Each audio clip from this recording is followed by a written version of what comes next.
Всех приветствуем, это портал Питер Татар, и у нас сегодня в студии очень интересный гость. Мы на нашем канале YouTube, где вы можете также другие видео посмотреть с нашим гостем. Я хочу его представить. Это Константин Скобельцин, директор ООО «Научная студия», эксперт в области высоконагруженных информационных систем. Ну и я, как обычно, здесь с вами через Zoom мы сегодня записываемся и будем дальше с вами. Катифан Акифовна Гайнидзинова, журналист, блогер портала Питер Татар. Сегодня мы решили сделать достаточно такой вот... я считаю, что это будет экстремальный такой у нас эфир, потому что тема– это блокчейн и все, что связано с криптовалютой. Вот Константин улыбается, потому что перед тем, как сегодня залететь сюда в Zoom, я много перелопатила информации, я честно об этом говорю, и у меня все равно вот такая вот каша в голове, потому что когда я разговариваю со взрослыми нашими представителями, такими корифеями, говорю, ну что вы думаете по поводу криптовалюты? Что это такое? Говорит, нет электричества, и ваша криптовалюта, и ваш блокчейн, сами понимаете где. Вот, а вы, Константин, что для вас вообще вся эта история, вся это феномен, не феномен, новая какая-то экономика в нашем 21 веке? Скажите, вот ваше личное отношение и ваше погружение в эту огромную вселенную под названием криптовалюта и блокчейн. Всем привет. Да, замечательная на самом деле тема. Вообще криптовалюта и криптотехнологии, и блокчейн-технологии, прежде всего это про взаимодействие людей. То есть про то, как передается информация от одного человека к другому, про то, как все развивается, про то, как мы можем делиться своими товарами, услугами и делать это максимально справедливо. Существует действительно сейчас система, которая очень сильно зависит от электричества. Но я, кстати, хотел бы заметить, что почти все электронные денежные обороты, которые сейчас происходят, они тоже практически все в облаке. Если не будет электричества, не будет не только криптовалюты, будет намного больше проблем, потому что простые деньги тоже исчезнут, скорее всего. Те, кто не успел снять наличные, тем, конечно, будет немножко грустно. В целом, с криптовалютой на ходу, когда это все только-только начиналось, было очень интересно, потому что мы читали про какую-то систему, которую можно было майнить. Тогда, причем для этого нужны были даже не видеокарты, ничего, там достаточно было процессора для того, чтобы это все делать. Биткоин еще можно было майнить на простом компьютере. Это было просто в форме просто какого-то забавного эксперимента. То есть вы можете какой-то ресурс у себя прогонять на системе, добавлять какую-то распределенную базу данных, и таким образом вроде как передавались денежки. В общем-то, так мы немножко побаловались, помайнили, тогда можно было скачать эту программу, запустить и все. Но, что интересно, вот в 2014 году мы к этому вернулись, когда это уже начало какой-то более интересный представлять из себя экономический эффект. То есть представьте себе, что у меня был в распоряжении компьютер для вычисления научных расчетов. То есть мы моделировали различные процессы, распространение радиоволн и другие вещи. Я писал как раз тогда свою кандидатскую диссертацию, и вышло так, что компьютер больше был не нужен, и надо было с ним что-то делать. И друг мне рассказал, что сейчас какой-то дикий хайп там начался, что там люди скупали видеокарты, что-то делали, а у меня дома стоял компьютер с 3 видеокартами, но они были чисто для гражданского применения, для того, чтобы считать, как правильно будет расти кристалл и как будет правильно распространяться радиоволна. Я ради интереса запустил майнинг вот этой системы. И каково было мое удивление, когда мне за день прилетело $12. Это было довольно странно. Ну, как бы это было, разумеется, в формате криптовалюты, но все же интересно было. Тогда я начал интересоваться, собственно, что делает мой компьютер вообще? Чем он занимается? Почему это происходит? И вот как раз я там начал читать про то, как работает система распределенного реестра блокчейн. То есть это система, когда никто никому не доверяет, но тем не менее все должны хранить данные, и они должны быть в правильном консенсусе друг с другом. То есть что, вот, грубо говоря, копия базы данных у абонента А и копия базы данных у абонента Б, С, Д и там их миллионы. Вот с тем, чтобы было все соединено, но при этом полностью децентрализовано. То есть, грубо говоря, все со всеми договорились, но при этом центральной точки нет. Ну, это, конечно, звучит фантастично до сих пор, на самом деле. Я вот каждый раз, когда смотрю визуализации всех этих систем, это просто какое-то чудо. Вот, начал разбираться, было интересно. И тем временем, должен заметить, кстати, майнинг я не останавливал. И при этом от компьютера примерно на, наверное, метр два отстреливало тепло. Был дикий вой, дикий, как будто падающий истребитель. Было довольно забавно, но мне повезло. Почему? Потому что я, в общем-то, в это поиграл, посмотрел, начали перегреваться видеокарты, и разбираться, честно говоря, было неохота. И когда там буквально там прилетело, я накопил, намайнил, наверное, ну, $1002. Это, представляете, вот просто, вот у вас компьютер дома работает, и у вас $2000. А я как раз, я по образованию, у меня юрист. И я сразу начинаю думать, какое налогообложение, то есть, грубо говоря, пришли типа деньги, пришли средства, как их законно, правильно задекларировать. То есть, ну ты же не придешь там, не скажешь в декларации, типа, нашел на улице там или еще как-то. И я, честно говоря, до сих пор не понимаю. Сейчас вроде уже нормально зарегулировали, а вот представьте, в 2014 году, да, у тебя $2500 нерегулированных денег, вот черт откуда взятых вообще абсолютно. И выводились они тогда, насколько я помню, в какой-то из банков, в Киви, по-моему, да, в Киви, по-моему, выходили деньги. И вот вопрос, сразу же первый вопрос. Какой легитимный как бы, статус у нашей системы криптовалюты? То есть вот вы намайнили, это что такое? Это доход? Или это просто нашли? Или как? То есть вы когда вы носите деньги к себе на счет, тоже что это происходит? То есть а какие виды транзакций прошли через вот эту вашу ферму и так далее, и так далее. И тогда я принял решение как раз прекратить этим заниматься, потому что, ну, во-первых, я тогда работал преподавателем, и вообще я думал, что я публичная личность, и если вдруг что, лучше не стоит. Поэтому я подумал, что лучше я пойду работать дальше, как я работал, развивать компанию, двигаться дальше, а майнинг пусть как-то без меня двигается дальше. И, что интересно, вот я вот только все вот это вот дело, значит, вывел, я задекларировал просто доход. Я не стал заморачиваться, вроде все хорошо. До сих пор я с вами, вроде бы все хорошо, все замечательно. Но фишка в том, что я задекларировал, вытащил, и просто на следующий день биткоин на нуле. Ну, не на нуле, там на $100. То есть он стоил, по-моему, 2900, 3000 с чем-то долларов за тогда, и он стал стоить $100 и даже меньше. И просто огромное количество людей оказались без денег, которые вложили огромные суммы. Там, как сейчас помню, там на Авито на следующий день, там еще через день, огромное количество видеокарт можно было купить настолько дешево, настолько безумно, что просто мы тогда обновили весь парк своих компьютеров для как раз научных вычислений. Примерно в 3 раза дешевле, чем это можно было бы делать, допустим, там, до того, как все обвалилось. Так, Так что вот, подождите, да, да. Константин, вот теперь для таких вот талантливых, как вот и я, и наши, вот если у меня есть видеокарта, как я понимаю, вот у меня есть компьютер, да, у меня видеокарта хорошая, и я вот, вы говорите слово майнить, вот что это вот физически, потому что вот как это просто, вы говорите, я добыл, ну как бы одно дело, ты пошел в лес и добыл там грибы, ягоды собрал, рыбалка, да, а здесь это, ну как бы, что это вот, как это понять, намайнил, вот поподробнее, простым языком. Да, давайте. На самом деле намайнил, вот честно говоря, вот на мой взгляд, вот текущая парадигма майнинга, вот, которая была вот до этого, она, конечно, немножко звучит расточительно. Так, позвольте, я поделюсь экраном. Так, видно же, да? Да, ага, так, что-то там прям. Вот, смотрите. Да.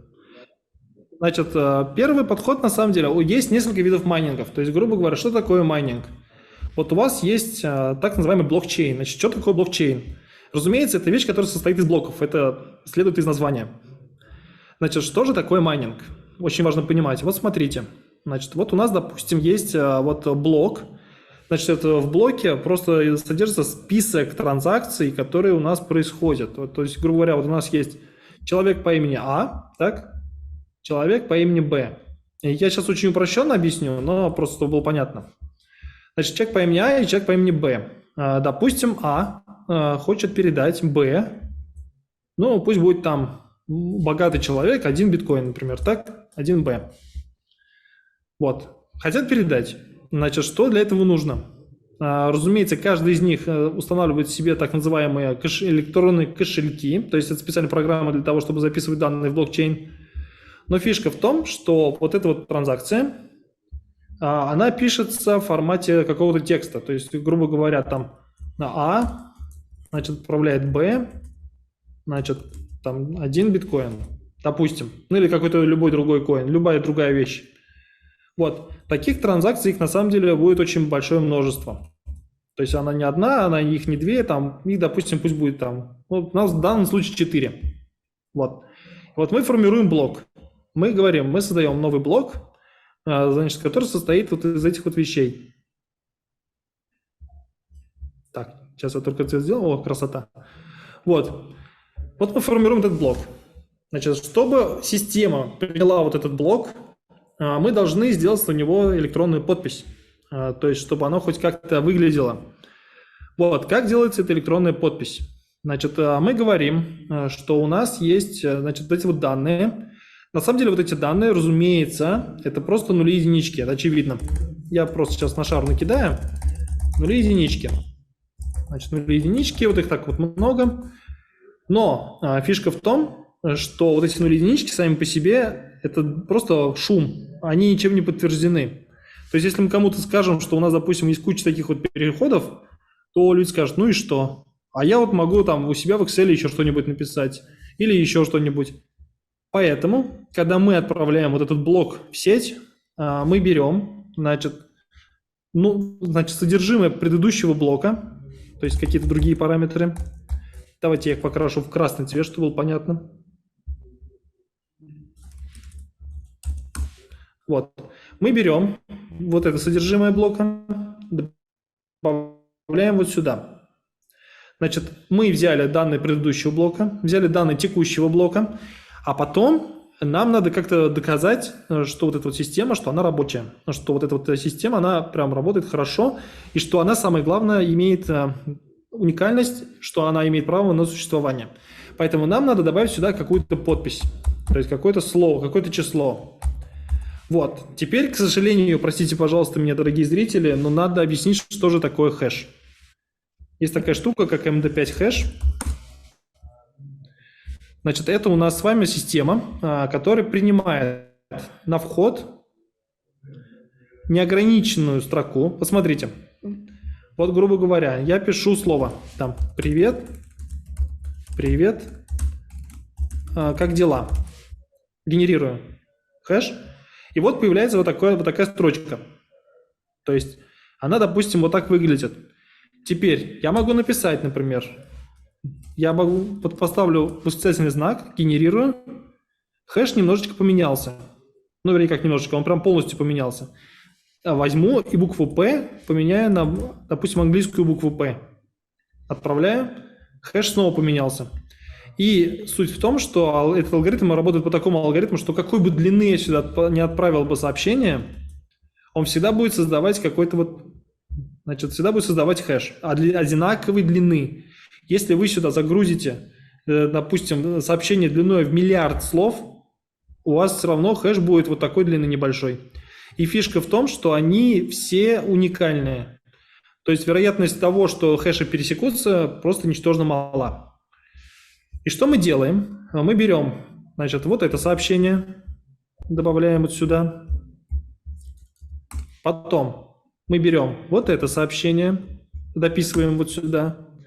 И берем, допустим, вот наш вот это вот, так называемый как раз proof of work. Вот proof of work, на самом деле, вот эта вот величина, которая здесь, вот она есть proof of work. То есть мы добавляем сюда и говорим, типа, генерируй. Происходит генерация. Вот смотрите, вот у нас появилось такое значение, да? Вот суть биткоина как раз, суть концепции proof of work, на самом деле, это просто определить, что вот, например, требование к proof of work, то есть требование вот к этому числу такое, что хэш в итоге будет, например, иметь вот здесь, допустим, 3 нолика. То есть вот здесь должно быть не 4,2b, а 3 нуля. И на самом деле, чтобы вот это сделать, вот как раз вот этот майнинг, посмотрите, видите, у меня, например, 1,0 получился, это повезло.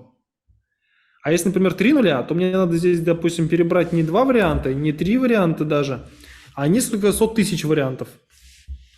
И вот суть майнинга как раз в подборе вот этого proof of work так, чтобы вот этот хэшек, вот этого блока, который мы создаем, вот он должен быть, допустим, там 3 нуля, там, и дальше какие-то интересные слова, интересные буквы. Вот 3 нуля есть, все, значит, этот блок мы считаем, что мы его намайнили, и мы его отправляем в блокчейн с фразой «мы вот этот блок намайнили, пожалуйста, вот его примите». Другие люди берут вот это вот сообщение, которое здесь, то есть они берут предыдущий блок, берут сообщение нашего блока, значит, берут от него такой же хэш, убеждаются, что оно равняется, что оно содержит 3 нуля в начале, и дружно все друг у друга вот эту базу данных обновляют и записывают этот блок. И этот блок считается намайненным и считается добавленным как раз вот общий вот этот блокчейн. И теперь, когда мы добавили вот этот вот наш блок, он является тоже составляющей частью, и с ним тоже вот он уже находится вот здесь. У него, например, его значение будет вот такое, это, допустим, блока.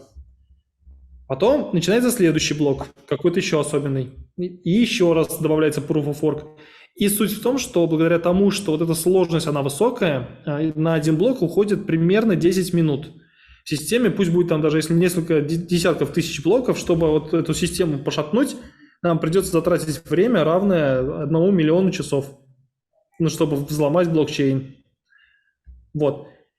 Не знаю, насколько смог подробно объяснить, но, в общем, так работает механизм Proof of Work. То есть, грубо говоря, просто компьютеры подбирают вот это вот секретное число вот здесь до тех пор, пока у хэшиков вот здесь не будет определенное какое-то требование, определенный какой-то принцип, которому он будет удовлетворять. В общем, вот, к сожалению, вот максимально вот просто это вот так. Так, Константин, а вот кто это там, где это там решил, что это должно иметь вот такой стандарт, и что нужно приводить вот именно вот к таким вот знаменателям? То есть огромное количество комбинаций, и кто-то где-то когда-то придумал, что будет вот такой алгоритм. Вот откуда это все? То есть, да, вся вот эта тема процесса, она увлекательна. Сидеть там, подбирать самостоятельно, там, либо через тот же искусственный интеллект, либо, я не знаю, там, если он это не делает, там, сам человек ручками. Но кто изначально придумал, да, вот этот вот стандарт, к которому все там стремятся, да, что 3 нуля, не 3 нуля, или вообще нет стандартов? Вот как здесь? И здесь скорее даже, знаете, не стандарты, а здесь просто мнение. И вот группа авторов или один автор, неизвестно, под псевдонимом Сатоши Накамото, вот как раз они вот выпустили вот этот первый вот документ про биткоин, потому что он вот так вот будет работать. И после этого вот как раз они начали это внедрять, то есть нашлись первые последователи, которые просто сказали, что будет вот так. И сейчас как раз на самом деле, что интересно, вот эти вот блокчейны, вот сейчас я так как объяснил этот алгоритм, это максимально упрощенный алгоритм. Сейчас он намного сильнее, сложнее работает. Просто это уйдет у нас целый день, просто чтобы его обсудить. Но суть остается прежней, что есть блок, который берет данные от предыдущего блока, добавляет свой контент, добавляет секретное вот это вот значение, и после вот этого секретного значения получается хэшек, который удовлетворяет определенным требованиям. Вот, чтобы вот этот хэшек поймать, просто чтобы вы понимали, сейчас, насколько я помню, там сложность дикая стала, там, по-моему, количество нулей, которые должны быть, уже просто огромное. И никто в одиночку, ни один компьютер в одиночку, ни одно суперустройство в одиночку отработать это дело не сможет. То есть сейчас люди именно вместе это делают. Но на самом деле это, конечно, очень огромное количество энергии. То есть машины перебираются со скоростью там уже миллиарды порой вот этих вот подборов в секунду, миллиарды, представляете? А если вот общее, сжигается просто гигантское количество электричества, но на самом деле, вот чем как раз плох Proof of Work, что сжигается гигантское количество электричества, сжигается огромное количество устройств, то есть, грубо говоря, там многие компании просто работают на то, чтобы вот такой тупенький, простенький алгоритм, в общем-то, позволил просто накидать несколько ноликов и кинуть это в общую базу. Вот, поэтому сейчас стараются уже некоторые сетки от этого дела отказываться. Вот как раз. То есть, например, еще у нас, например, такой же подход, как не proof of work, то есть доказательство работы. То есть, тут попробуй не докажи работу, подобрать это несколько сотен триллионов комбинаций. Есть еще proof of stake. То есть, что такое proof of stake? Это то же самое примерно, но существенно ниже сложности расчетов, то есть, грубо говоря, там многие компании просто работают на то, чтобы вот такой тупенький, простенький алгоритм, в общем-то, позволил просто накидать несколько ноликов и кинуть это в общую базу. Вот, поэтому сейчас стараются уже некоторые сетки от этого дела отказываться. Вот как раз. То есть, если например, еще у нас, например, такой же подход, как не proof of work, то есть доказательство работы. То есть, например, есть еще proof of stake. То есть, что такое proof of stake? Это то же самое примерно, но То есть там, например, допустим, требование, там, чтобы было там 2-3 нолика, ну, то, что, грубо говоря, можно сделать в рамках одной машины вычисляющей. Это даже телефон с этим справится, с этой задачей. Но смотрите, что получилось. В общем-то, у вас есть блокчейн, у вас есть монеты, которые разделены в каком-то проценте. То есть у вас есть, грубо говоря, человек по имени А, например, у него пусть будет там, ну сколько там, пусть будет 15%. То есть у товарища А 15%, у товарища Б у него пусть будет там 25%. Ну давайте еще пусть будет какой-нибудь супер богач С, у которого 75%, простите, не 75, 65% получается, да? Ну нет, лучше давайте 45% сделаем. Потому что если 65%, то, скорее всего, товарищ С уже владелец этой сети, из нее все ушли, а он остался ни с чем. Так, 15 плюс 25 у нас сколько? 40, 45, значит, у D остается тоже 15%. Вот смотрите, значит, вот то же самое, значит, та же самая ситуация. Значит, мы накидали кучу транзакций, надо их все дружненько нам как-то добавить в блок. То же самое, значит, у нас есть контент. Значит, от нашей транзакции мы берем контент от предыдущей транзакции. Вот. То же самое добавляется даже вот это вот число волшебное. Значит, все вроде бы похоже. Но фишка в том, что если вот здесь, вот кто первый намайнил, тому все и почести, и блага. То есть, грубо говоря, все те деньги, которые заложили люди в пересылку, чтобы, ну, там, переслать, и вот это вот биткоины, допустим, или там какие-то сгенерированные денежки падают на счет именно тому, кто поймал блок. Здесь же все немножко проще. Значит, кому, значит, выдается блок? Ну, для того, чтобы он его заманил. А выдается он следующим очень простым образом на самом деле. Так, сейчас, секунду. Сейчас будем рисовать. Значит, здесь у нас зона А, так? 15%. Здесь у нас зона Б, допустим, 25%. Здесь зона С, значит, и здесь зона Д. Выбрасывается число на удачу, наугад. И вот, например, число берется, допустим, грубо говоря, вот здесь вот у нас с вами 0%, здесь у нас с вами 100%. Вот, выбрасывается число от 0 до 100. И если, например, допустим, число попадает вот сюда, тогда этот блок майнит B, и все почести ему. Если точка падает сюда, то тогда все блоки забирает C, и все почести ему. Ну, разумеется, поскольку C у нас инвестировал больше, то он больше, естественно, блоков наманивает, естественно, ему больше достается. Казалось бы, где справедливость? Почему так?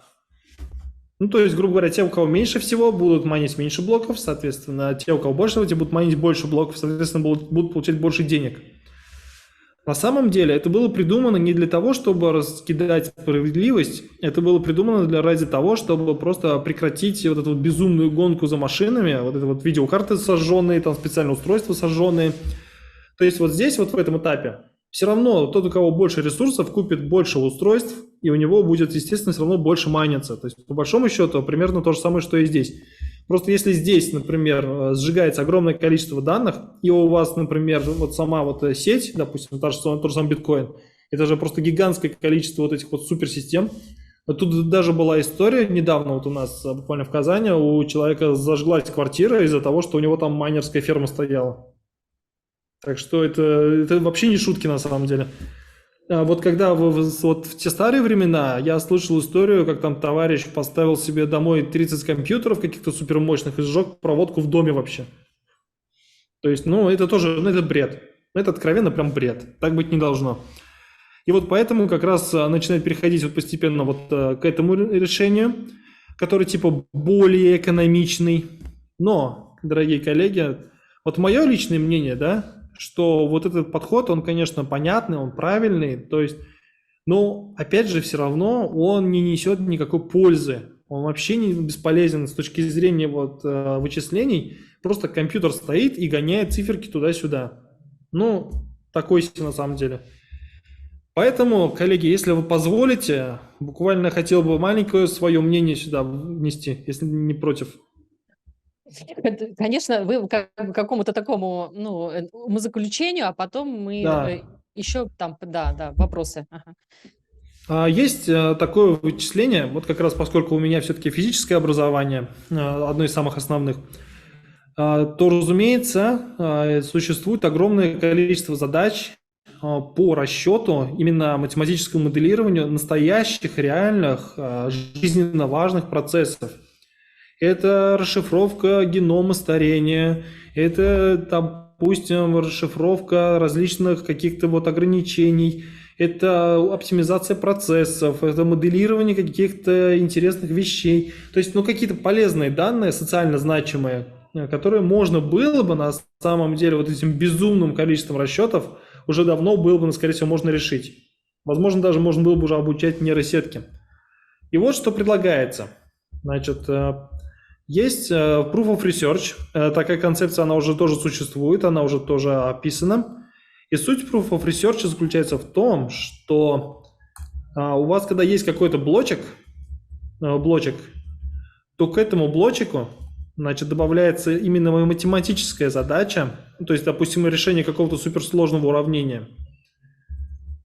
Ну, чтобы вы просто понимали, некоторые уравнения решаются исключительно численно. Ну, я пока, например, напишу там, давайте очень упрощенно, чтобы было понятно. 2х плюс 3y плюс там 10z равняется нулю. О, у меня даже есть вариант поинтереснее. Давайте вот так вот. Вот эта суперзадача, я ее обожаю. А в кубе плюс b в кубе, значит, плюс c в кубе равняется 33. Так, что такое куб? Давайте напомню. А умножить на А умножить на А, плюс b умножить на b умножить на b. Значит, b умножить на b умножить на b, плюс c умножить на c 3 раза. Равняется 33. Вот подобрать целые А, Б и С. Вот, казалось бы, задача-то вообще простая, да? Прям элементарная задачка. Вообще, и вроде как у нас же, ведь наука же вперед ушла, и все вопросы решены, и все такое. Ну, давайте вот попробуем вместе, вот, коллеги, просто чтобы это вот было не скучно вам. Вот А, Б, С, допустим, если равняется нулю, какие целые числа А, Б и С у нас подойдут? Как думаете? Ну, 3 нуля. Да-да-да, 0, 0, 0. То есть, грубо говоря, 0 умножить на 0 умножить на 0, плюс 0 умножить на 0 на 0, и получается равняется 0. Да, 1. А плюс 1 плюс 0. То есть А 0, 1, да? 2. Там А единичка, Б единичка, С 0. 3. А единичка, Б единичка, С единичка. Ну, очевидно, да? То есть решение легко проверяется. То есть оно по большому счету примерно, вот как вот здесь вот как раз proof of work, просто здесь вместо proof of work должны были быть ответы, например, там 0, там 0, 0, 1. Или там 0, 1, 0.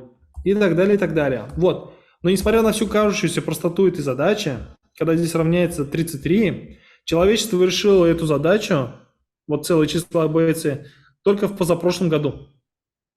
До этого 400 лет решения не было.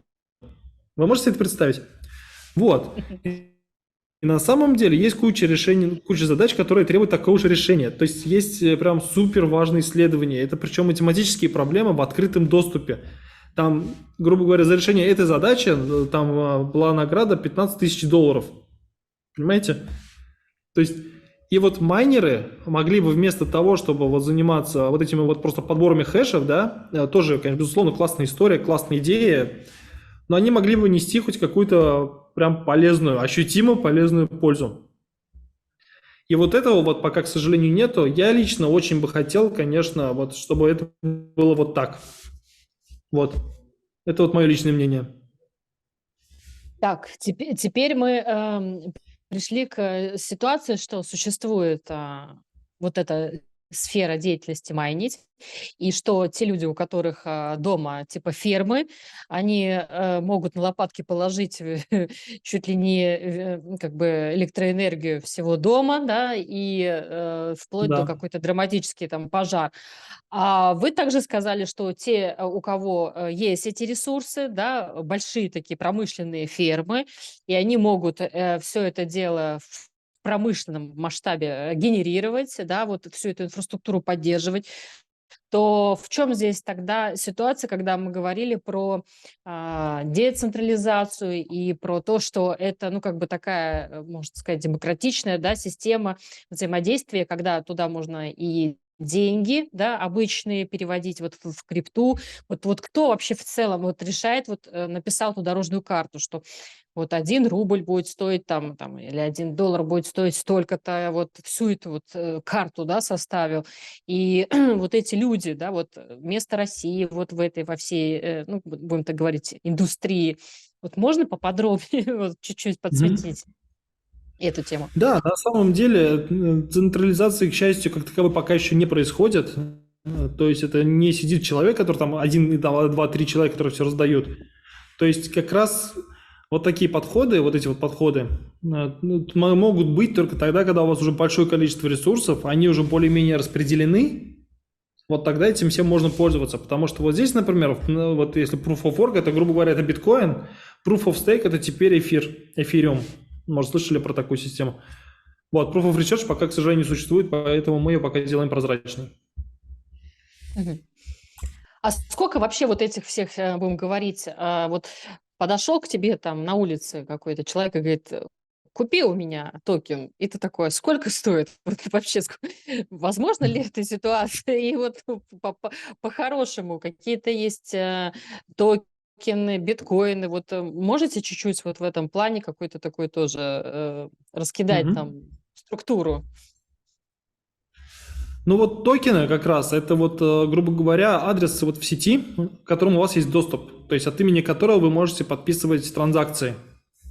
То есть, ну вот по сути, вот вы становитесь вот этим вот как раз, вот А и Б, вот эти вот товарищи, да, вот А, чтобы отправить денежку, как раз пользуется токеном. То есть вот ее адрес, это вот ее адрес в сети, это просто какой-то набор, значит, закрытого и открытого ключей. И вот когда вам говорят купить токен, вам как раз предлагают вот эту вот сущность приобрести. Но честно говоря, вот дикие суммы за эти токены, вот это то, что сейчас происходит как раз, вот эта вот система NFT, вот это вот вещи, вот эти вот типа купи, купи, купи. Вот создатель сети Ethereum как раз даже по этому поводу сказал, что это просто какое-то баловство, это вот просто, как это сейчас модно говорить, флексинг, то есть что ты можешь купить какую-то вещь за дорого, с одной стороны, ну, а с другой стороны вроде как можешь продать за дорого. Но опять же, мне кажется, если ты хочешь реально доказать, что ты владеешь какой-то крутой вещью, просто купи крутую вещь. Зачем покупать какой-то вот этот вот токен? То есть вот это вот как раз сущность, от которой у тебя получается, ну, вот как раз ключ закрытый, которым ты можешь потом воспользоваться. То есть ты можешь прямо от ее имени какие-нибудь там сообщения подписывать, отправлять, чтобы все знали, что это именно твое. Ну, такой нам на самом деле сомнительный вопрос. Вот токены для аутентификации, например, вот смотрите, вот когда вот вы заходите на сайт, да, вот на любой сайт, вы как раз получаете так называемый токен. То есть они, как правило, называются JWT токены. То есть это тоже вот такой, ну, набор из символов, который однозначно говорит вам, то есть если вы к серверу обратитесь с этим токеном, он вам скажет, что вы там Петя Васечкин, что у вас, допустим, там 100 рублей на счету, и что вот вы можете, допустим, сделать что-то. И вот вы, когда отправляете сообщение, даже вот при таких элементарных вещах, да, как, например, вот в онлайн-банкинге, вы отправляете свой токен, и потом еще к вам ну, там, на смс приходит какое-то сообщение, что типа надо подтвердить. Вот по сути смс, который вам приходит, это тоже своего рода токен. То есть просто какая-то вот структурка, какая-то вот строчка, которая позволяет вам контролировать систему, ну, в каком-то ее маленьком ограниченном масштабе. И вот когда вам говорят, типа, купить токен, надо спрашивать, зачем он нужен. То есть, если это токен для управления, я не знаю, какими-то суперсистемами, это да, это стоит того. Если это просто какой-то там NFT, то есть, грубо говоря, какая-то картинка просто, которая подписана каким-то частным ключом, который вам пытаются впарить или продать, ну, это уже другой разговор. Но вообще в целом токены это то, что мы считаем, что они из себя представляют. То есть это нам решать, что есть токен. Вот самый крутой, самый, ну, такой пример токена – это вот интеллектуальные права, например. Вот вы когда подаете патент или еще что-нибудь, вот вы получаете номерок, и под ним ваша фамилия. По сути, это тот же самый токен. То есть это токен. И вы этот токен можете передать. То есть вы просто, если хотите передать права на патент, вы берете человека, вписываете его паспортные данные, его данные, оформляете отчуждение интеллектуального имущества и передаете человеку. Вот как раз вот криптосистемы, они пытаются воспроизвести нечто подобное. То есть что токен как раз это вот такая же вещь. Так я пока остановлю совместное использование. Вот, это как раз Пока... токен. Ага. То есть, в принципе, по сути, токен– это такой универсальный термин, которым можно обозначать, как вы сейчас сказали, да, там вплоть даже до наших стандартных каких-то действий, там получение подтверждения там через СМС, да, вот получение патента, и у него есть номер. Вот это тоже в какой-то степени токен, то есть аллегория, да, если выстраивать. Я правильно поняла? Да, Мгм. право владения и распоряжения, грубо говоря. Мгм.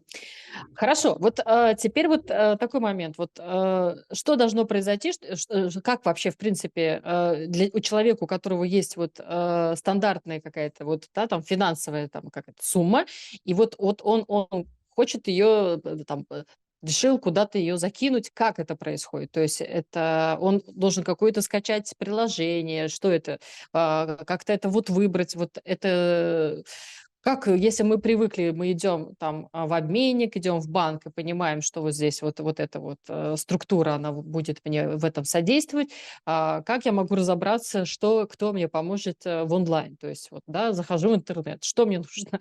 Вот, есть у меня какая-то сумма, да? Или я наоборот хочу, то есть мы сейчас разобрались, если я хочу добыть токен, правильно? То есть это называется майнинг. А есть по ту сторону люди, которые хотят купить токен. Вот зачем ему покупать токен? Как он потом будет, обычные деньги, да, вот как он переведет в эти токены и как он потом, что с ними будет делать? Вот он на компьютере их будет держать. Вот можно поподробнее вот эту историю нам тоже как-то так вот подсветить? Да, это очень интересная история на самом деле, потому как криптовалюты и другие вот эти вещи, они, в общем-то, конвертируются в стандартные фиатные деньги и обратно.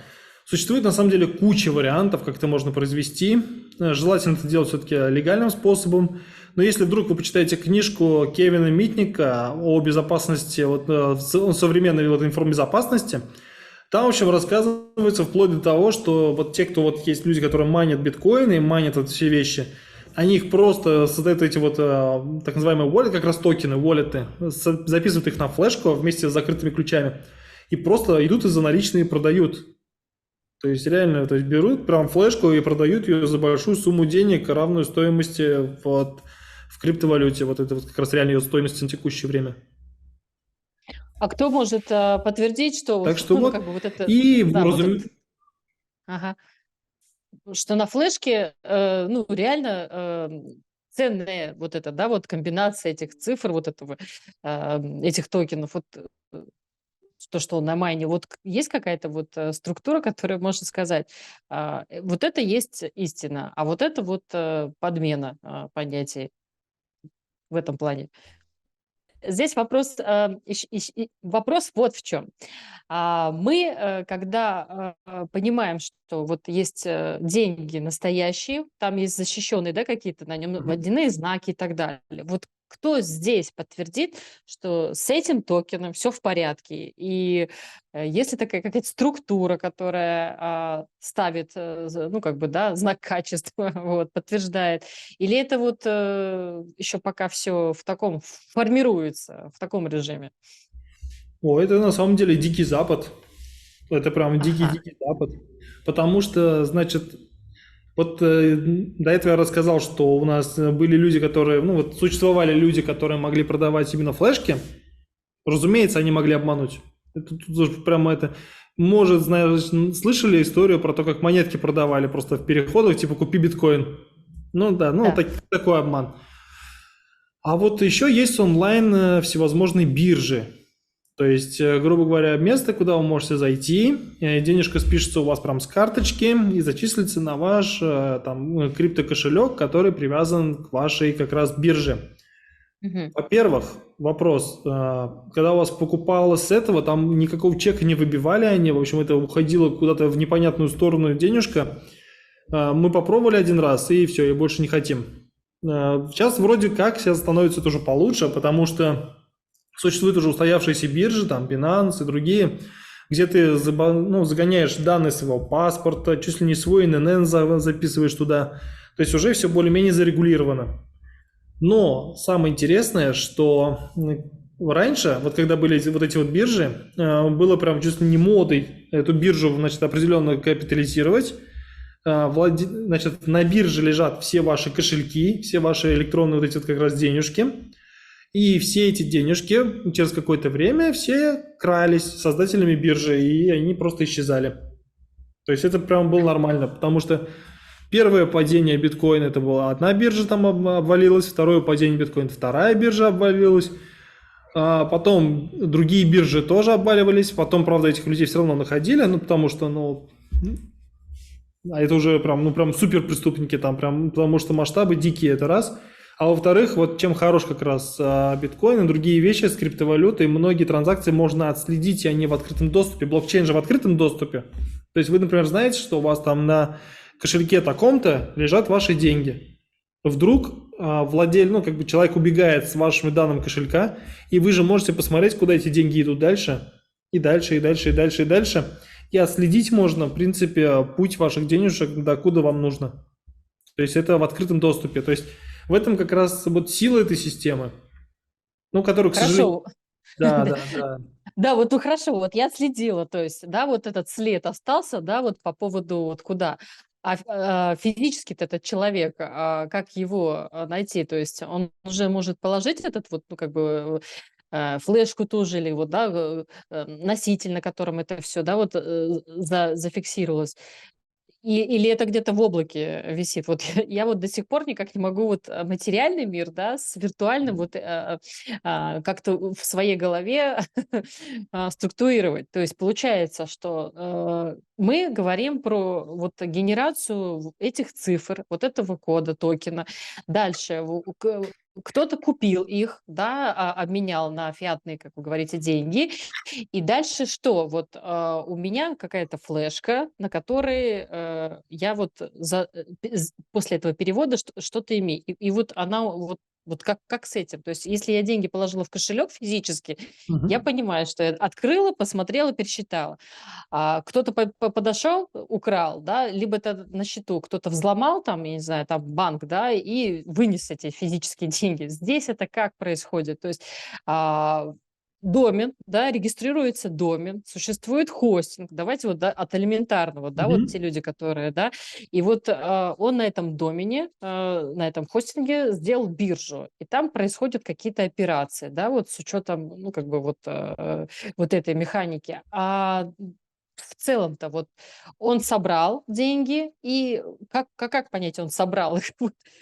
Может быть, я сейчас как-то вот это все глупо, да, озвучила, но я не думаю, что много таких людей, которые прям четко сразу же въедут в эту тему, которые впервые они слышат. Вот как это понять? Физические деньги перешли в электронные деньги. Да, ладно, они с карты как-то там списались. А дальше-то вот они где-то на хостинге. Вот что вот здесь? Вот объясните, пожалуйста. Конечно, конечно. Они там так, мне, я думаю, понадобится демонстрация экрана для этого дела. Сейчас. Давайте, да. Да, возвращаемся, без этого никуда.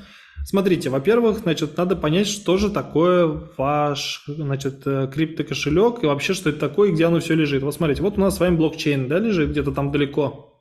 Вот далеко и такой прекрасный. Но на самом деле блокчейн это не что иное, это как просто большое количество записей транзакций. То есть одна за другой. Ну вот они как раз вот так вот выглядят. Нолики, единички и просто вот так вот друг с другом соединены. Просто подряд.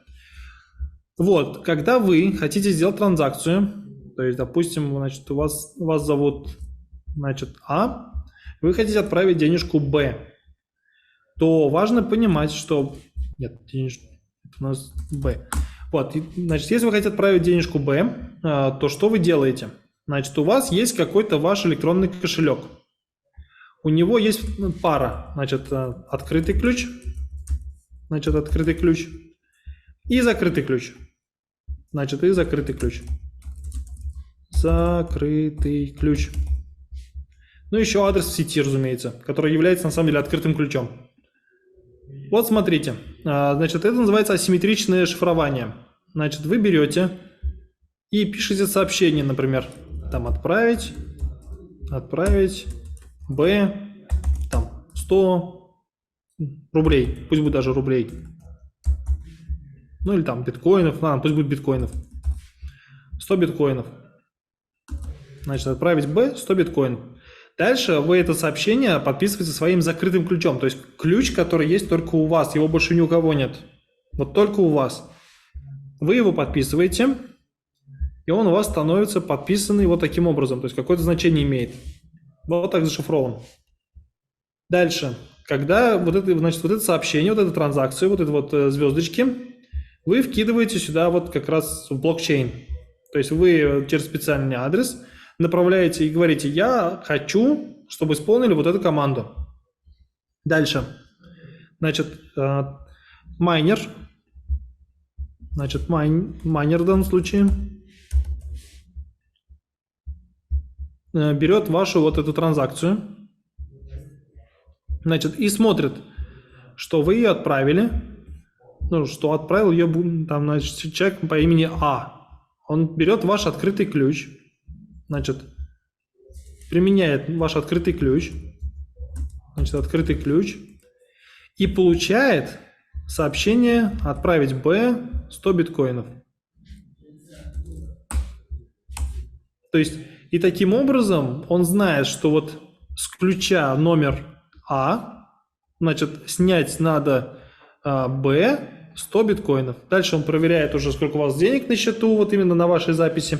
А вот этот открытый ключ, вот который у вас вот здесь, вот этот открытый ключ, это не что иное, на самом деле, как просто ваш порядковый номер в сети пользователей. То есть, грубо говоря, смотрите, пусть будет у нас, значит, нулевой пользователь, это будет пользователь А, так, у него пусть будет там на счету 200 биткоинов. Первый, ну, пользователь с номером, ну, там, пусть будет 001, это будет Б. У него пусть будет 0 биткоинов. Вот. Когда вы вот эту вот функцию запускаете, вот эта вот штука, это, по сути, блокчейн, потому что вы можете в любой момент времени скачать список всех адресов и сколько у них денег на счетах. Вот в любой момент времени. Вот прям в любой. Есть только момент, что он очень большой по размеру, то есть он вот реально вот много выглядит, вот много записей. И вот суть вот вашего как раз биткоина кошелька, ну или вообще любого криптовалютного кошелька, что вот у вас есть пара открытый ключ, закрытый ключ. Если у вас есть закрытый ключ, вы имеете право, значит, направляете в сеть, вот в сеть команды, которые связаны с адресом, который вот этот является вот этот открытый ключ. То есть если я, например, имею там приватный ключ от, допустим, чувака с адресом 000, я могу подписывать закрытым ключом только операции, которые связаны именно вот с этой штукой. То есть и денег у вас в кармане по факту вот в этом вот кошельке, то, что называется кошелек, в нем денег нету. Все деньги, или вообще понятия денег как такового тоже нет. Это просто есть определенные вот эти вот числа, определенные числа, вот эта база данных чисел. И все. То есть это просто, ну вот как Google таблицы с циферками, ну с данными. И по сути мы просто все дружно меняем в нем числа, просто у каждого только одна ячейка в управлении. И она имеет определенные ограничения. Вот. И вы имеете право только с нее менять и добавлять куда-то в другое место. Но вы не имеете права, к сожалению, списывать с других счетов, например, такие вот вещи. Ну да, наверное, вот как-то вот так это, если объяснить. То есть, ну не знаю, вам же знаком, да, как это работает Google таблица? Там можно втроем, вчетвером сидеть в одной таблице, менять данные.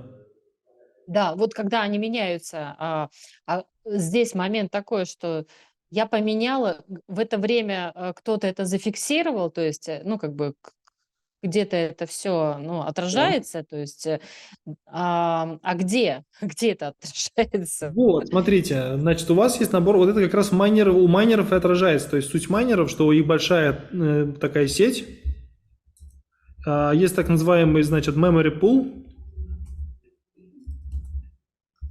он же mempool. Вот у вас, допустим, вот вы находитесь, вот вы, да, вот вы сделали эту команду.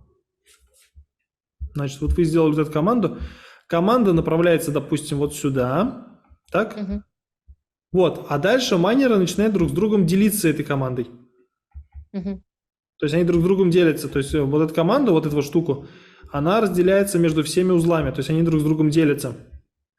Примерно за 7 минут вот запись ваша, что вот эту вот команду надо выполнить, разлетится вообще по всей сети. То есть Мгм. миллионы компьютеров просто узнают, что типа вот есть запрос на выполнение вот такой команды. Потом они проверяют эту команду, и уже после этого эту команду добавляют уже в список вот как раз операций, вот который добавляется вот в новый блок. Вот вы попадаете в новый блок, этот новый блок обрабатывают, и уже после этого значение блокчейна, оно меняется. То есть создается копия текущего блокчейна, то есть она прям копируется. Просто вот у вас, например, вот здесь вот убирается 100, а здесь добавляется 100. То есть, и вот так у вас создается новый блокчейн. Но вы всегда можете отследить его предыдущие как раз шаги. Потом, когда у вас делается вот эта вот копия, вот эта вот копия, которая согласилась, ну вот, которая новая, она тоже разносится по всем вот узлам после того, как она исполнена. Потом еще раз еще один блок и еще один блок, вот так вот меняется.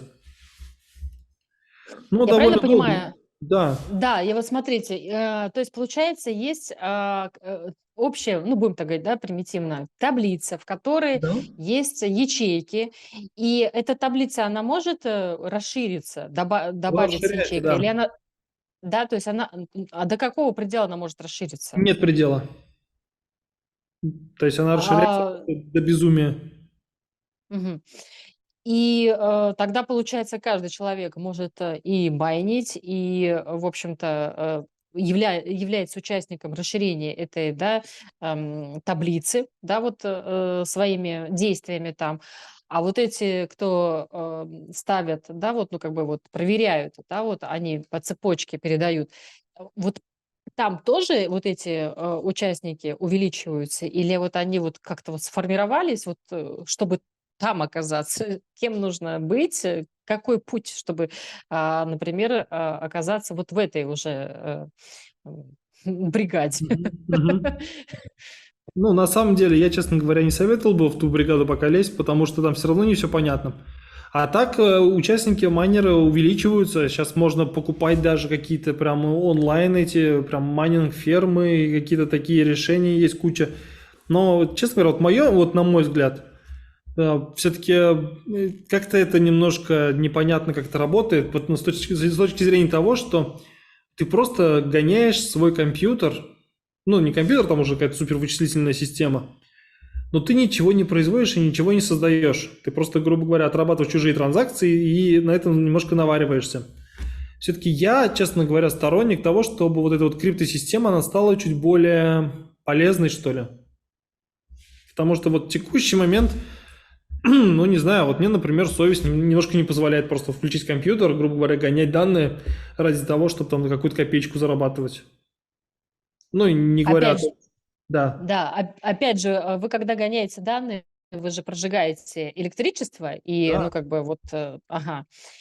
И хорошо, а существуют ли такие вот, будем говорить, мастодонты, такие огромные какие-то владельцы вот этих ферм, которые прокачивают вот эту всю информацию, и они, по сути, ну, как бы являются, ну, такими активными держателями и задают погоду всей этой, ну, будем говорить, ситуации. Или здесь такое не может быть истории. Вот здесь вот какие-то люди, они друг друга не знают, знают только их компьютеры, они между собой там как-то взаимодействуют. Если один компьютер, например, там сгорел, а, э, он выпадает автоматически, да, из этой Мгм. цепочки взаимодействия. На его место кто-то автоматически встает или она как бы сокращается.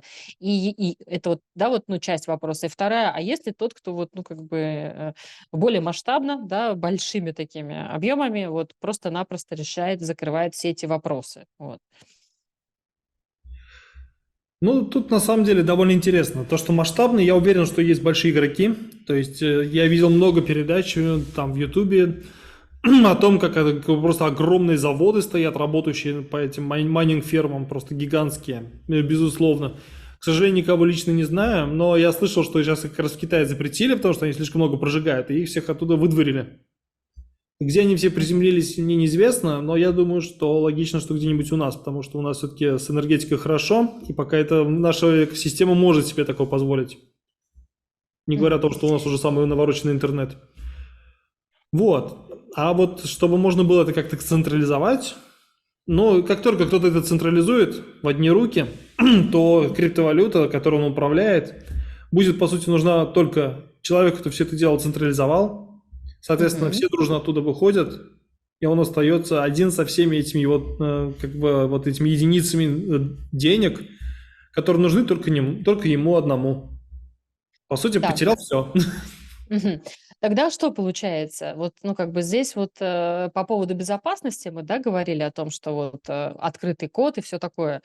А также мы говорили о том, что вот, вот эти биржи собирали деньги и куда-то уходили. То есть мы чуть-чуть откатываемся, да, назад. Вот в чем же все-таки открытые такие вопросы, да, опасность, риски, и в чем же безопасность, и вот этот вот найти баланс, чтобы для себя решить. А дальше вообще, в принципе, изучать этот вопрос или опять отойти, дистанцироваться и, ну, ждать вот там в 2014 году так было, почти через 10 лет уже вот так. Может быть, и дальше там это все будет как-то потихонечку развиваться? Или все-таки включаться в этот процесс? Тогда, если включаться, то как? Вот так вот, кульминационно, если уж брать. Мгм. Да, помогите, да, разобраться. Да, конечно. Честно говоря, ну вот на мой взгляд, самый лучший способ подключаться к этому – это не как пользователь или как трейдер, вот как, вот знаете, сейчас вот есть куча людей, да, я видел лично просто как кучу сломанных судеб об эти вот криптотрейдинге, вот это все дело, потому что люди, не понимая, что там вообще в основе того, что это реально платежные средства, средства накопления, средства хранения там денег или ценности какой-то, на мой взгляд, все-таки это пока средство передачи ценности, довольно быстрое. И, разумеется, уникальный социальный эксперимент, когда вот появляется именно набор людей, согласных действовать по каким-то общим правилам, которые изначально прямо прицеливаются к тому, что должна быть одноранговая сеть, то есть все примерно равны, и что, вот, грубо говоря, не должно быть зависимости от какого-то личного мнения. То есть вот самая главная суть криптовалюты – это то, что личное мнение не решает, решает именно консенсус. То есть решает именно определенный набор каких-то вот общих вот решений, которые вот имеют логические основания, имеют какую-то вот важность, имеют какую-то вот ценность, вес. И вот это вот самая сильная часть вот как раз криптовалюты, которая вот, даже не криптовалюта, а это именно блокчейн криптосистем, потому что сейчас они начинают претерпевать огромное количество изменений. То есть сейчас, например, одни блокчейны соединяются с другими блокчейнами, существуют так называемые мостики между блокчейнами. Сейчас есть системы, когда блокчейн подключается к каким-то реальным параметрам, чтобы можно было там какие-то более сложные сделки структурировать. В эфириуме сделали систему смарт-контрактов. Одна из лучших систем. Кстати, что интересно, мы ее демонстрировали здесь в 2016 году еще.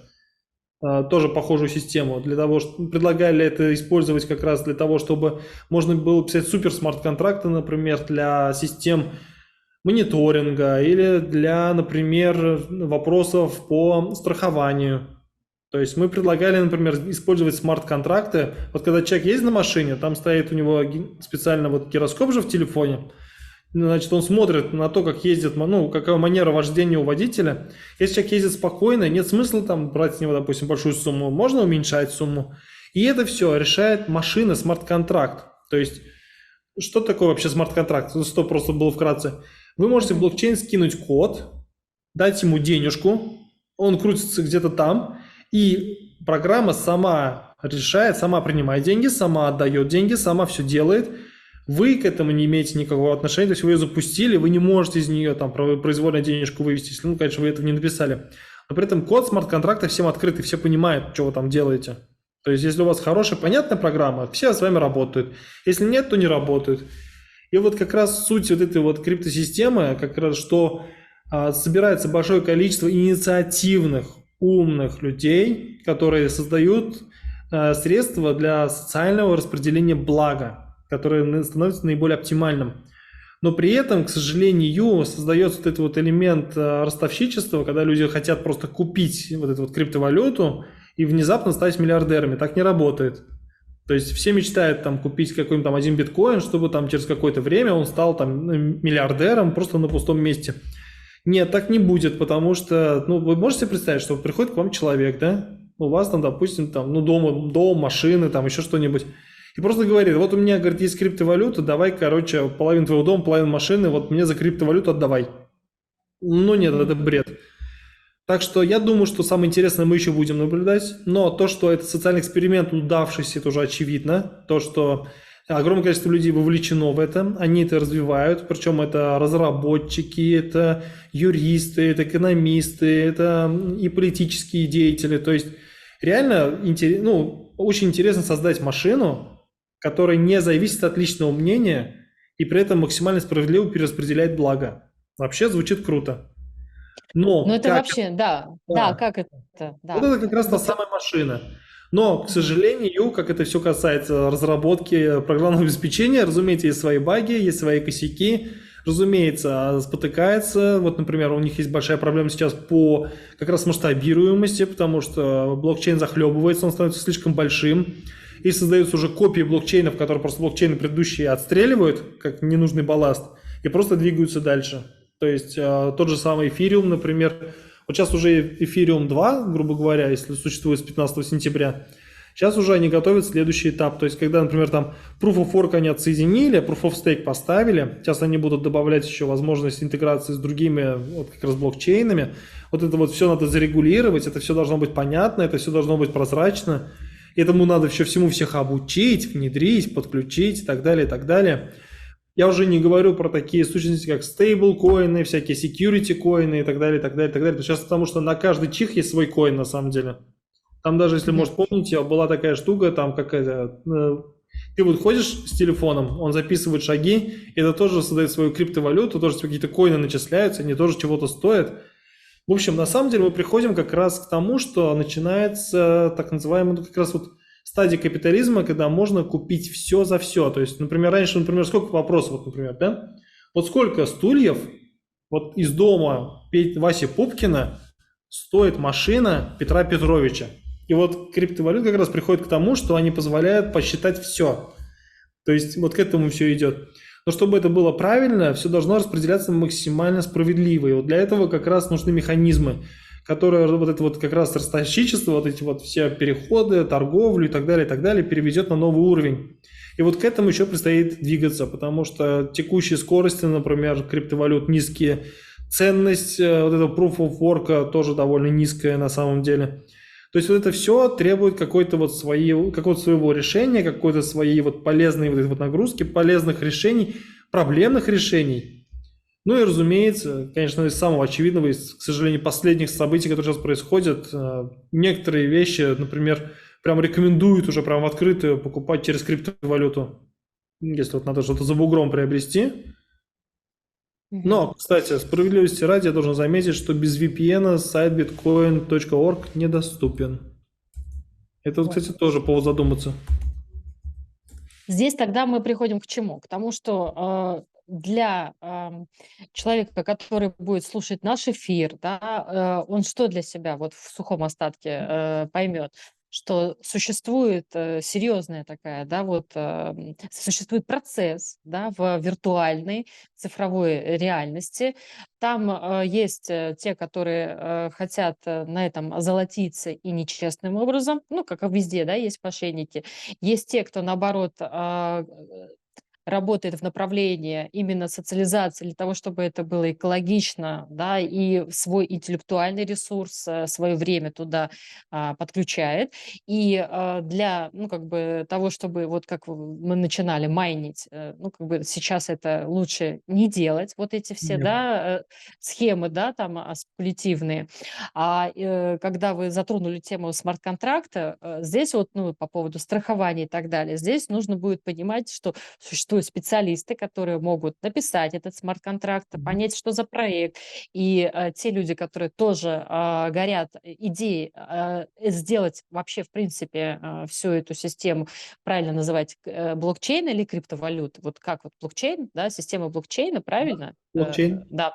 Да, системы блокчейн максимально социально адаптивные и полезны. Они будут включаться в этот процесс и тоже в какой-то степени, да, вот, ну, как бы дальше распространять, да, вот эту всю Да. историю. То есть Вы, начиная там с 2014 года, как я поняла, делали определенные остановки, наблюдали, смотрели. Вот сейчас ваши взаимоотношения с блокчейном, вот конкретно вы сейчас в качестве наблюдателя или все-таки какой-то у вас проект есть, и среди ваших коллег тоже есть хорошие рабочие кейсы, когда прям видно результативность, или тоже пока вот наблюдатель?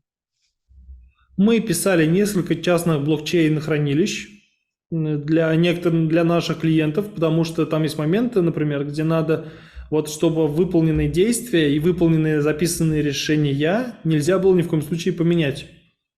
То есть, грубо говоря, были случаи у некоторых наших клиентов, когда люди пытались там что-то там подменить или еще что-нибудь. Вот, все шаги добавлялись, значит, как раз защищались proof of work, то есть как раз этим вот перебором. То есть, грубо говоря, человек делал какое-то вот, значит, утверждение записывается его личным, он подписывается его личным ключом и блокирует, еще добавляется к нему суперзначение. И вот все, вот это слово, вот вероятность его поменять, вот эту вот единицу информации, это примерно, ну, где-то 1 к 10, наверное, в 400-тысячной степени. Ну, в общем, это очень много, это практически Да. невозможно, да. Мгм. Вот такие решения мы делали. Мы пытались, в общем, на самом деле мы решили, что с крипто вот этими системами мы будем взаимодействовать следующим образом. Мы будем тренироваться делать смарт-контракты. То есть мы делаем смарт-контракты, мы пытаемся их адаптировать как раз к реальным действиям, но, к сожалению, пока, например, мы еще не видим, не наблюдаем того, чтобы можно было создать свой смарт-контракт, загнать его в какой-нибудь чейн, и чтобы он начал зарабатывать, потому что нет правильного регулирования как раз криптовалюты, вот этих вот криптоданных. Очень надеемся, на самом деле, на цифровой рубль, кстати говоря, в этом плане, потому что, ну, там вроде как будет своя среда исполнения смарт-контрактов, посмотрим. Вот, возможно, вот там как раз будет наша вот эта вот тренировка. Если считать, что это тренировка, мы тренируемся. Потому что рано или поздно эта реальность перестанет быть вот такой вот какой-то вот серо-законной. Вот как раньше была криптовалюта, она же не регулировалась вообще никак. Сейчас она уже регулируется для частных лиц. Скоро для нее будет понятно, как это можно быть для юридических лиц. И можно будет, например, какие-то умные смарт-контракты строить как раз для того, чтобы делать там онлайн-торговлю или какие-то онлайн, ну, какие-то вот онлайн, наверное, договора строить. Вот онлайн-договора, это реально прикольно будет, скорее всего. То есть вы можете себе представить, что вот вы, ну, вот вы раз подписались онлайн, и все, и в случае чего просто смарт-контракт с вашего счета списывает денежку. То есть нельзя будет это вот так просто уйти, но тут вылезет на самом деле очень одна интересная штука по социальным вопросам, это уже из моего личного опыта как разработчика. Придет вот эти вот блокчейны, эти все системы, они повысят уровень требовательности к умению формулировать, что требуется, как измеряется и как сравнивается. Это вот будет следующий как раз вызов. То есть, ну, например, мы с вами договариваемся, например, что если я произнесу слово «привет» там 5 раз за один созвон, например, с меня списывается 100 рублей. Или там за одно матерное слово, допустим, там 3000 рублей штрафа в эфире. Или еще что-нибудь такое. И просто у вас есть смарт-контракт, который сам отслеживает, сам списывает, сам вам зачисляет. А вы ничего не делаете. Вы просто запустили эту программу там лет 10 назад, забыли про нее, она уже сама работает. То Это есть какая-то фантастика. вот Вообще это вот вот все, будущее что... как раз. Вот туда идет криптовалюта на самом деле. Мгм. То есть, по сути, криптовалюта, она и весь этот блокчейн, это такая игра, это все-таки игра, или Это, это база данных. То есть вот лучше всего смотреть на вообще финансы, на деньги, как на базу данных. Просто где вот есть ваша фамилия там и просто сумма. То есть это просто база данных. Это возможность перераспределять числа в базе данных. Вот и все. То есть вот лучше так на это смотреть. Вот. И здесь уже как бы креатив человека, как можно с этой базой данных, да, какие можно Да? выстраивать кейсы, да, там, либо социальные, либо чисто там спекулятивные, либо еще какие-то. То есть Мгм. здесь уже от нас зависит, как мы будем развивать всю вот эту, будем говорить, инфраструктуру, да, блокчейна. Правильно я понимаю? И как мы будем Вот. скорее использовать, потому что развивать Ну, я, например, мало кого знаю, вот сейчас вот в радиусе, наверное, 600 километров, кто бы пытался что-то развивать. Я, к сожалению, тоже не принадлежу к этому числу людей, кто развивает как раз именно блокчейн. Мы просто изучаем смарт-контракты, смотрим, как это можно использовать. Но я думаю, было бы здорово, если бы смотрящие как раз подумали о том, чтобы включиться именно в разработку этих систем. Особенно если, дорогой зритель, у тебя есть время на это и силы, то, по крайней мере, ну, месяц-два своей жизни можно было потратить на то, чтобы что-то улучшить здесь. Ну, то есть вы хотите сказать, чтобы улучшить что-то здесь, какими нужно компетенциями профессиональными обладать, чтобы вообще, в принципе, войти в эту воду? Вот мне, человеку, который, да, там вообще далек от этого, и э, что я могу, вот, например, сделать такого полезного, чтобы развивать эту систему? Вот какие могут быть шаги? Ну, вот, например, можно подумать, например, как легитимизировать, к примеру, вот финансы, которые крутятся внутри смарт-контрактов.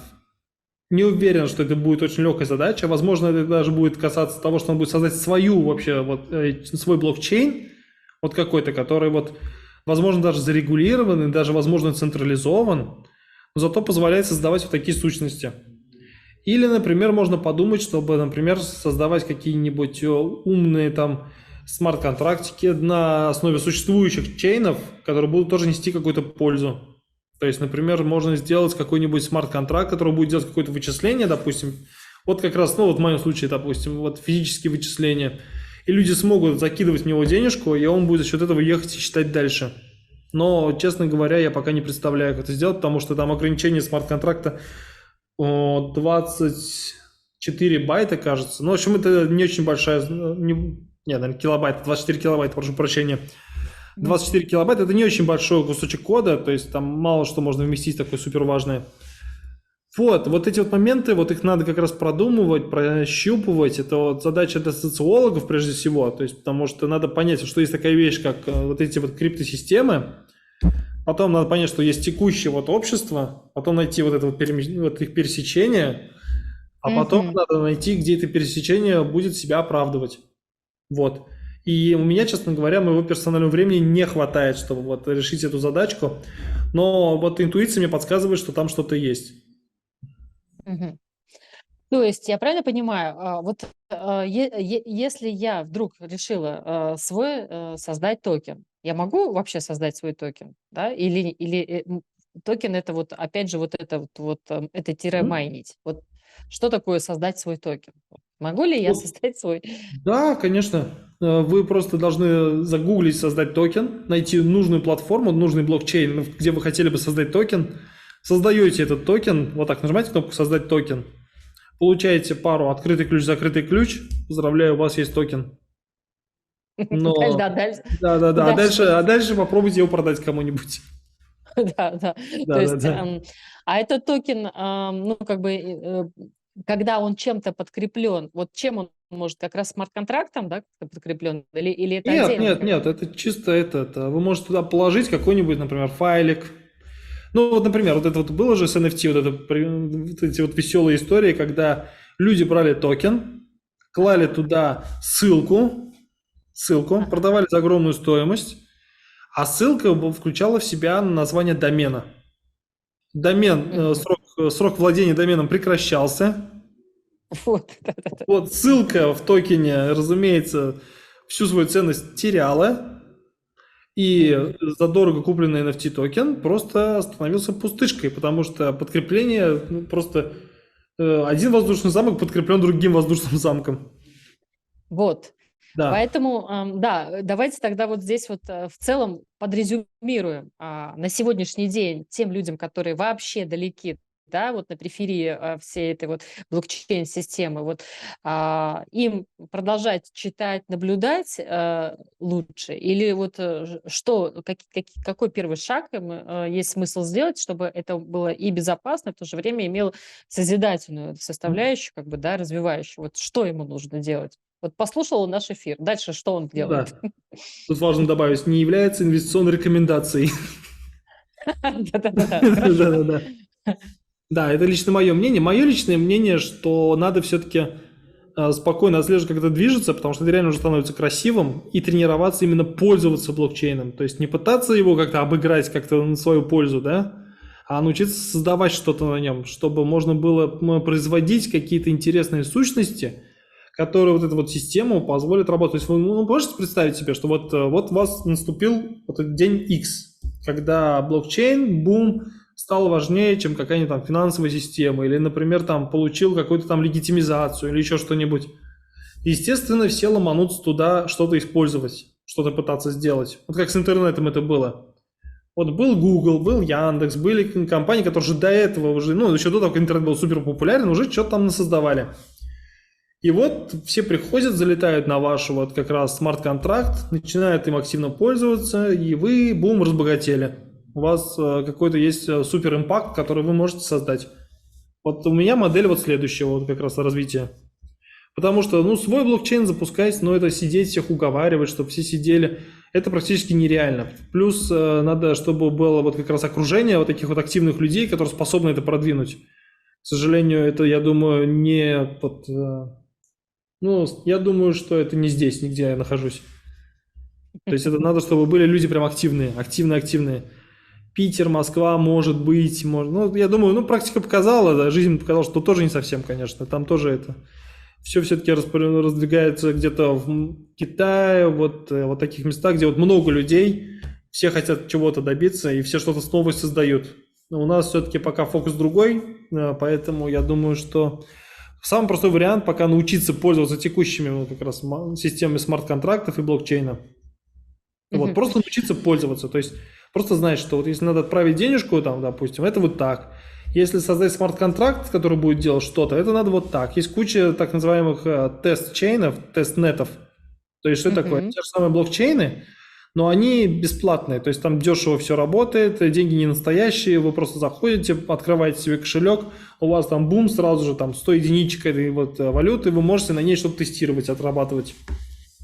И То вдруг... есть, по сути, да, то есть Да. это как бы такая тренировка, образовательный такой, да, вы рекомендуете сейчас Да. вступить, да, в образовательную такую ситуацию, изучать, смотреть, пробовать безусловно, без каких-то там вот вложений, раз уже существуют даже такие платформы, и дальше придут инсайты, а что же я могу, да, вот в этом плане созидательного, вот в этой всей, да, вот в этом во всем движении сделать, ну, как бы, да, Да, все верно, потому что, ну, пытаться просто купить там 3-4 биткоина и потом ждать, что ты станешь миллиардером, ну, так себе. Мгм. Мгм. Тем более, что... Тогда, Да. ага, да, здесь тогда, ну, как бы вот было бы здорово, чтобы вы нам посоветовали, а что это за такие сайты, платформы, приложения, где можно, да, вот, ну, тренироваться, да, вот с точки зрения, чтобы потом уже войти в большую лигу. Сможете нам там, ну, как бы, да, там Ну, потом представить? разумеется. Смотрите, все на самом деле довольно просто. Есть создатель эфириума, товарищ по имени Виталик Бутерин. Это довольно простой, ну, на самом деле, хороший персонаж, довольно такой позитивный. У него есть куча, значит, онлайн-выступлений по поводу, если это просто на философию посмотреть, куда все движется. Плюс у него есть книжка о том, как делать смарт-контракты, прямо вот под его, как бы вот под его авторством. Плюс можно, разумеется, посмотреть кучу онлайн-уроков по поводу того, что такое криптовалюта, как это все работает. Но, честно говоря, я бы вот все лекции, которые вы найдете в YouTube, да, смотрел бы вплоть до того момента, когда они говорят, почему монета такая-то самая крутая, почему в нее надо вкладываться. Потому что, ну, можете посмотреть кучу старых роликов на YouTube, как там ребята обещали всем просто миллиарды денег, и чем все закончилось. Мгм. Ну да, то есть понятно, что там идет определенная мотивация, такая подводка, сначала образовательная, а потом, ну да, вот, ну как бы, собственно, уже Да. идет продажа Вообще, того, ради чего все это, да. лучше прям начинать пытаться делать смарт-контракты, вот прям делать, потому что вот эти как раз смарт-контракты, их будет дальше развитие, потому что, еще раз говорю, блокчейны, их сейчас много, они сейчас друг с другом все ну, как бы начинают пересекаться, подключаться. И вот умение создавать вот эти вот бриджи, например, между ними, мостики, скорее всего, будет прям супер ценностью. Потому что если вдруг все-таки появится регулирование, как соотносится реальная валюта вот с этой криптовалютой, то в любом случае надо будет понимать, как это все взаимодействует. Вот, возможно, вот здесь будет возможность хорошо заработать. Интересно, потом А пересмотрю ролик лет через 5. Да, вот здесь Да, такой да, да, да. момент. Вот, да, научиться писать смарт-контракты. Ну, понимаете, это вот все равно, что подойти, вот идет там человек. Ну что, будем сочинять с тобой симфонию? Вот, ну, как бы вот Мгм. в симфонии, да, есть разные инструменты, в какой тональности, да, в общем, Да. там будет определен. Это же целая тоже вселенная там. И как я поняла, чтобы написать смарт-контракт, там куча языков, это как иностранные языки, Мгм. которые вот эти вот всякие закорючки вот эти вот, да, показывают. И обычному простому человеку это, ну, как бы, по сути, нужно большие усилия сделать для того, чтобы вообще что-то в этом понимать. Или я заблуждаюсь? Вот что такое написать смарт-контракт? Какими тоже компетенциями нужно обладать? К сожалению, сейчас скажу очень обидную вещь, но надо уметь программировать. Вот. Да. И там да, и как я понимаю, что это программирование на уровне как бы не простого даже какого-то сайта, да, то есть это нужно вообще, в принципе, владеть несколькими языками кода, правильно? То есть, Ну нет, не настолько жестко. Вполне хватит JavaScript на самом деле на среднем уровне, чтобы уже хоть что-то можно было написать. То есть это язык сейчас наиболее распространенный, на нем прям можно тестировать. Здесь куча уже библиотек, есть куча примеров кода. Плюс еще есть там язык Solidity, который используется для написания смарт-контрактов. Он очень похож на JavaScript, реально прям похож на, ну, такой C-образный язычок, неплохой, очень довольно понятный. Просто надо не сдаваться, надо, ну, прежде всего надо знать, что ты хочешь делать. Потому что вот несколько лет назад здесь в Казани устраивал хакатон Microsoft как раз по поводу блокчейна. И мгм. мы создали как раз смарт-контракт, который позволяет вести развитие под истории пациента по стоматологии. То есть просто все М, действия врача лежат в смарт-контракте. То есть и Поразительно. все оплаты пациента тоже в смарт-контракте. И, грубо говоря, автоматически строится как раз сумма и автоматически списывается с личного кошелька, ну, то есть Мгм. пациента.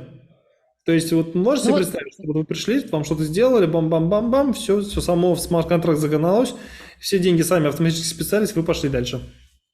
мгм.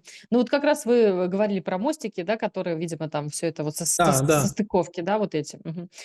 В общем, это отдельная, конечно, область. Это хочется об этом поговорить уже предметно, серьезно. Мы сегодня вообще все-таки взяли такой большой массив информации, и поговорили про ворк и стейк, и, в общем, в целом, да, вот что такое майнить и так далее. Я предлагаю, ну вот сейчас такой финал, да, сделать нашей беседы, потому что, ну, как бы подрезюмируя, что мы наблюдаем, тренируемся. Да. А если у кого-то есть способности к программированию, то как вариант можно развиться в плане написания смарт-контрактов, да, там либо, как я слышала, аудит, может быть, этих Мгм. смарт-контрактов, если ты понимаешь, да, и понимать, что все-таки это инструмент для нашего блага, да, для развития, эволюции человека, как человека с большой буквы, да, вот в плане социального такого значимого, нежели как это все спускается, и на этом многие мошенники зарабатывают, что вот заработай, заработай, заработай. Поэтому информации много, надо и смотреть, изучать, и в том числе платформу все-таки. Это вот вы тоже ее рекламируете, Эфириум, или нет? Вот, ну как бы, или просто Ну, она сейчас более такая, будем говорить, универсальная как бы сама по себе. эфириум мне просто нравится с точки зрения того, что у этой системы есть определенный вот человек, вот, Мгм. который за это дело отвечает. Вот, то М, есть, вот, грубо говоря, кто сделал биткоин? Сатоши Накамото. Кто это? Неизвестно. И вот Да. куча есть вот этих вот как раз блокчейн-платформ, которые вот созданы не знаю кем, не знаю для чего, в общем-то, и непонятно с какой целью, ну, более-менее понятно с какой целью, но все равно зачем-то люди пожелали остаться анонимными. То есть, Мгм. что им скрывать? То есть, почему они это сделали? То есть, потому что боятся преследования, потому что у них супер крутая идея, или потому что они там еще чего-то. Тогда почему Виталик, например, не боится? Вот вопрос. Мгм. Потому что, да, Да. вот. И мне Мгм. вот в этом плане нравится, что вот есть человек, который более-менее является лицом системы, то есть вроде как, ну, ответственность, конечно, он не несет, если что. То есть, как бы все в эфириуме на свой страх и риск, это очень важно понимать. И мне нравится то, что там именно они движутся в сторону как раз создания суперкомпьютера, которым можно пользоваться. То есть, по сути, эфириум это как раз в своем идеале это суперкомпьютер, в который ты просто взял код, вот так бросил, и он сам там работает, сам живет, сам что-то развивается, сам что-то двигает. Вот. А блокчейн, ну, биткоин это просто средство платежа и средство накопления. То есть вот мне больше поэтому нравится эфириум, потому что он более созидательный. Понятно. Да. То есть две платформы, которые мы, да, вот сейчас так Их сравнили. огромное, их там больше 3000, по-моему, сейчас. Так что Да, вот да, даже да, так. да, да, да. То есть в целом, и вы в них во всех разбираетесь или для себя просто выделили как Ни в рейтинг, коем да, случае. там? Я для себя парочку выделил, вот, чтобы их даже Мгм. понять, это уже огромное количество времени. А там, если все изучать, какие-то из них будут так называемые скамы, то есть обманы, какие-то из них не будут. То есть, М, например, есть система Monero, например, там есть классное решение по кольцевой подписи, прям классное. Позволяет сделать многостороннюю подпись документов. Очень эффективно. мгм. То есть Но есть опять везде же, что-то, что можно подчеркнуть. да, но зато нет чего-то другого, например, да, Да, что да. есть, да, то есть здесь вот такие вот моменты, поэтому все формируется. Ну что ж, я благодарю нашего уважаемого эксперта, ну, вы, конечно, нам серьезно так прокачали всю эту тему, даже и визуально показывали схемы. И мы со своей стороны, ну, как бы к этому эфиру там какие-то ссылки, если с вашего позволения там нам дадите, тоже разместим. Подрезюмирую. Вот я человек, который до сегодняшнего нашего эфира что-то там начиталась, насмотрелась. В общем, у меня такая вот каша. Я что поняла?